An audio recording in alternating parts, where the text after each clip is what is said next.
Well, welcome to another episode of Sage Studio. This is another back to school episode for the 2024-2025 school year. And I am so excited to welcome Lauren Holman. Welcome to Sage Studio.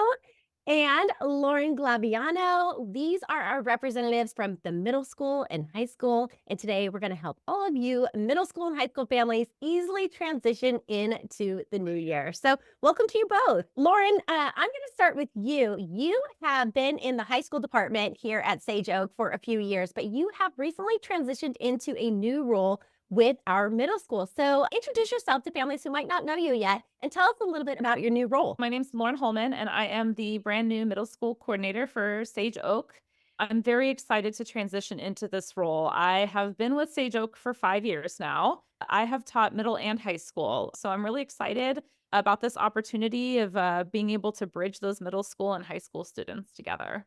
Such an important role and one that I know that our families are really going to appreciate.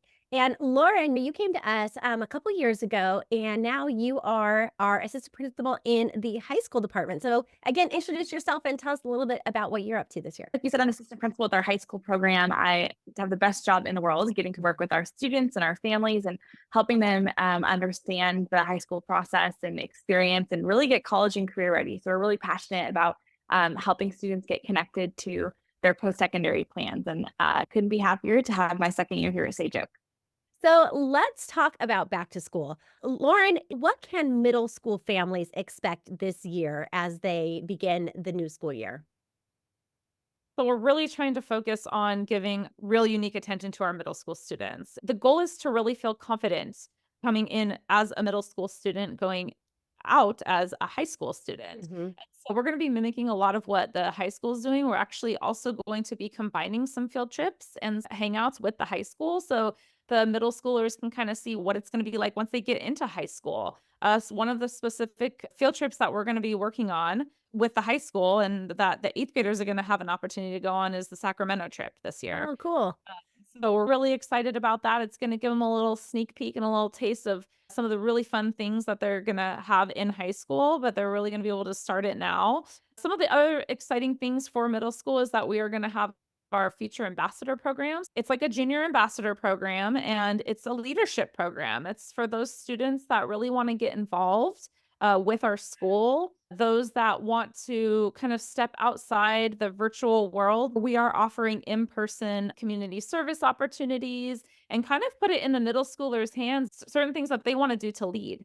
And so that way, once they get into high school, they can have that experience of ASB and leadership and then join those programs as well in high school. So a lot of really exciting things for middle schoolers this year. I really love this whole approach because I think sometimes it feels like each program, whether it's elementary or middle school or high school, kind of operates in its own silo. But this is really bridging that pathway so that one doesn't feel so separate from the other. Yeah, I think you touched on such a great point, Tiffany, about that transition between K through 5, 6 through 8 to high school. We have such a unique opportunity to do that in our model because we are a TK through 12 model. So we have this unique opportunity where we get to be really intentional about our programs and making sure we're supporting that transition with students. How do you see like that National Honor Society playing a role for both the middle school and high school level?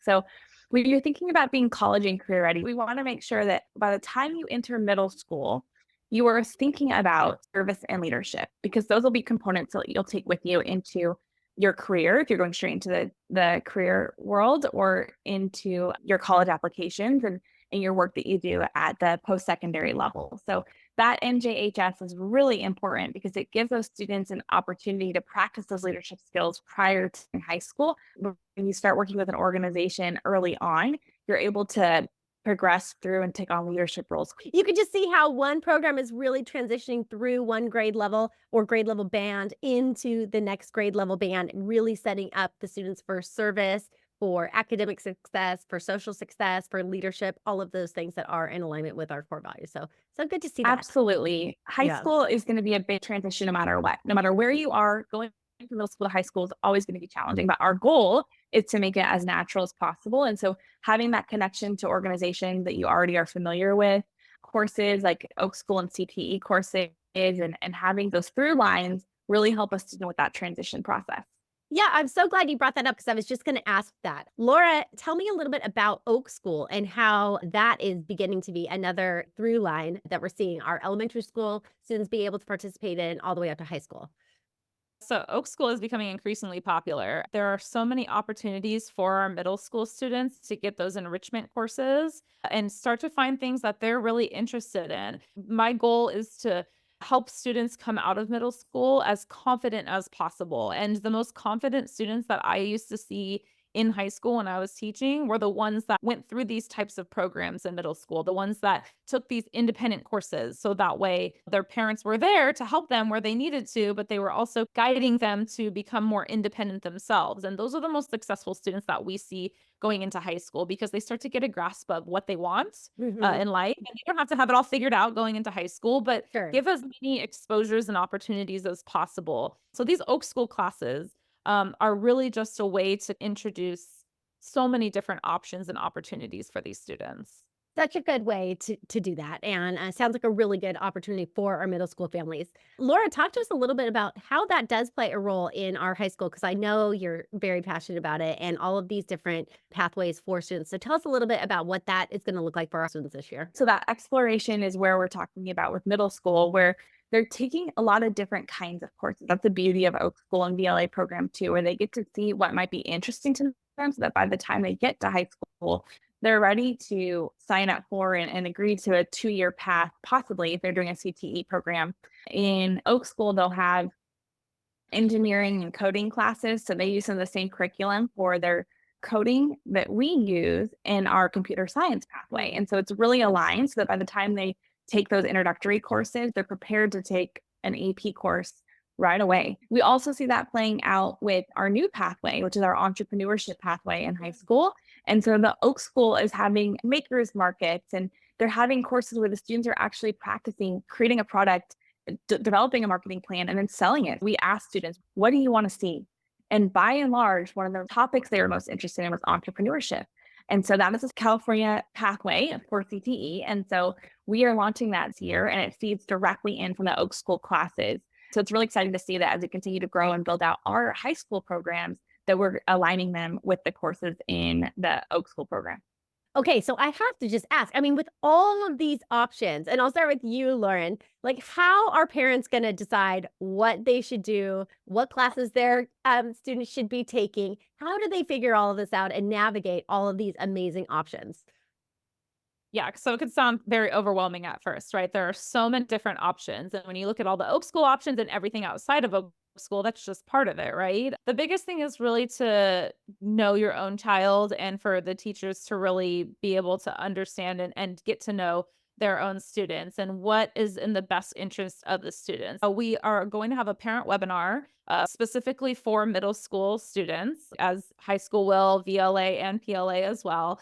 But for middle schoolers, there will be a parent webinar focused just for middle school. It will give parents the tools and opportunities to really be able to take with them to help their student choose the classes that they are most interested in, but then also is going to help prepare them for high school. So, really, just the biggest takeaway is knowing your student, right? Having the parent and the student and the teacher work together as a team to provide the best opportunity for that individual student. I love that. And I think that collaboration is really important and it's so powerful. And it's really what makes Sage Oak so special is that collaboration between the parent, the student, and that teacher who really can help put all of those classes together for the student or help answer questions or choose curriculum that might be the best option. So I think you're right. That collaboration is great. And good to know that there is also a parent training coming up. I assume they could just look in the Sage News for upcoming dates for that. Yeah, those are tentative right now. We'll have that up soon, but we're getting ready for it. Awesome. Okay, good. So keep your eye on the Sage News middle school families so that you don't miss out on that parent training. And Laura, what about for high school? So now they come in, they're getting ready for that transition to high school, but now the stakes always feel higher. Like they want to make sure that they're not just choosing classes that will fit their students' personality and interests, but maybe if they're on a specific pathway or a college pathway, or if they don't know How do they make sure that they're doing the right thing? The stakes are a little higher. Yep, you're 100% right. Once you get to high school. And the good news, like you both have been saying, neither the student or the parent are alone on this journey, that Mhm. you have your educational advisor throughout the whole process. You have an amazing, dedicated college counselor who's fully here to serve our students. And by the time they enter the ninth grader, they have that 4-year plan. So you know what the goal is. You're thinking about joining a higher level math class in order to get into a STEM major in college. And you're having this conversation, but there's always the flexibility to adjust.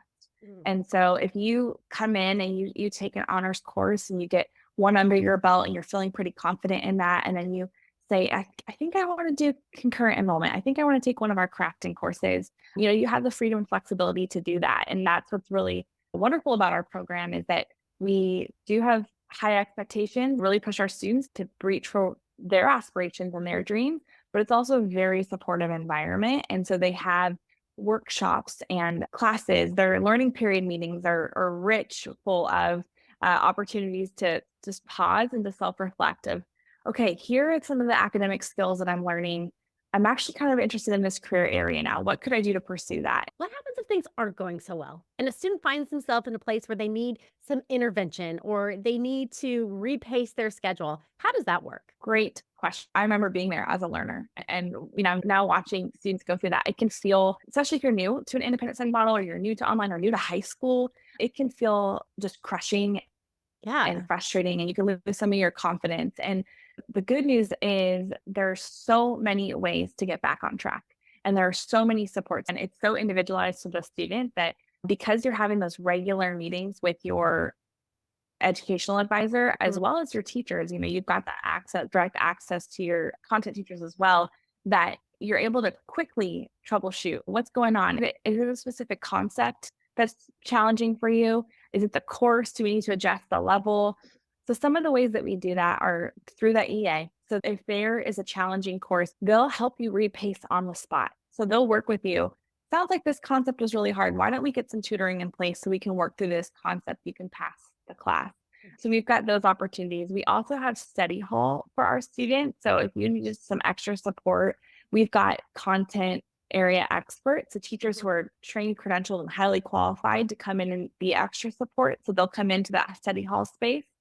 And then we have also just a wonderful, what's called MTSS, a wonderful multi-tiered system support team in place. So students are needing extra interventions or reading support. We've got some wonderful things like that in place as well. So I was just talking to a student the other day who had a really challenging freshman year, but they came back with just renewed sense of energy to come back, that there's always options to remediate high school courses. So Mhm. if you end up like, hey, I did everything to be successful and I still ended up failing this course, you're going to be okay. We're going to help you remediate that course, and that replaces your grade. It's not the end of the world. I think sometimes part of going through the high school experience is figuring that out, testing that boundary. And I'll take a higher level course and I might need a little bit of extra help. Yes, lots of support here at Sage. This is where you want to find that out. You want to find that out now in the middle school and in the high school years. This is why we have these variety of classes. So that with the guidance of your teacher, your education advisor, you can give these things a little bit of a try to see if you are on the right path right now. Why you can still Exactly. self-correct or course correct or do what you need to get back on track. That's all part of the process. So I love that is thoughtfully built in to the programs and that there's so much differentiation from all of the honor society opportunities to the Credit intervention. recovery. Yeah, credit recovery, all of the bridging between the middle school and the high school, and then socially too. It sounds like Yeah. even from a social standpoint, there's going to be a concerted effort to really help bridge the gap between middle school and high school, like right off the bat. Lauren, I know you were saying that there is even a social at the beginning of the year that's being planned so that our middle school and our high school students can meet up. Can you talk to us about that a little bit? Yeah, so we will be doing a back to school beach social within the first couple of weeks of school. So the middle school and high school, they'll be together, but they'll kind of be like parallel. So middle Mhm. school will have their opportunity to meet other middle school students, and then they'll also have the opportunity to see what it's like to be in high school and to be able to socialize on that level as well. And then throughout the year, we are creating socials and field trips specifically just for the middle schoolers. Our goal is to have a lot of these field trips and these socials student led, hopefully put some of that responsibility in the hands of the students. and try to get as many students out as possible because it's super important for middle schoolers to be able to socialize. I know that so many of my students throughout the years, that's highest on their wish list is we need to still have this socialization because yes, this is an independent study program and a lot of people are in here for a variety of different reasons, but socialization is super important, especially in that middle school age from that Mhm. 6th to 8th grade, right? It's a huge developmental part of life where they need to be able to have that social interaction. They need to be able to grow emotionally. They need to be able to meet up with others, learn about others that are maybe not like them, learn about people that are like themselves as well. Laura, I know that the high school always has great things planned. So I'm assuming we still got a lot going on with our ASB field trips, other cool opportunities next year for high school. Absolutely. I cannot wait for our calendar to be released for this year. We've got so many fun things coming up, and we still have Catalina, we still have Pali, we still have DC, we still have some of these bigger trips. But we also have just lots of out specific to different areas across California and some senior specific events. We want to make sure we're honoring and serving our seniors too. I want the students to do the big reveal of the theme and the location, but you can all be the first to hear we are having a homecoming this year. This Nice. October, we'll have a homecoming that all of our high school students are able to attend. We're really looking forward to our partnership events with our middle school and also some of our CTE or college tour specific events that we have in high school. Looks like a lot of fun things planned for this year for sure. Well, so good to have you both on the podcast today. Love hearing all of the things that you're doing to just help prepare our middle school students and our middle school families, as well as high school students and high school families, setting them up for a successful school year. Just a reminder, parents, there is a virtual parent summit that is taking place August 5th through 9th. So if you wanted to jump on to that virtual parent summit, I know there's going to be different sessions, some that are applicable to just parents in general of Sage Oak, and then others that are specific to middle school or high school. So be sure to check out the Sage News for more details on signing up for the virtual summit. And then it sounds like these back to school socials, more news to be coming out on dates and locations and times for those back to school events as well. The Sage News is the place to look. So again, thank you both so much for being on the podcast today. I hope you have a great school year. Sounds like you have amazing things going on, and I hope you'll come back and talk about them. Thanks, Tiffany. All right. Thanks so much, everybody. Have a great 24-25 school year, and we'll see you on the next one.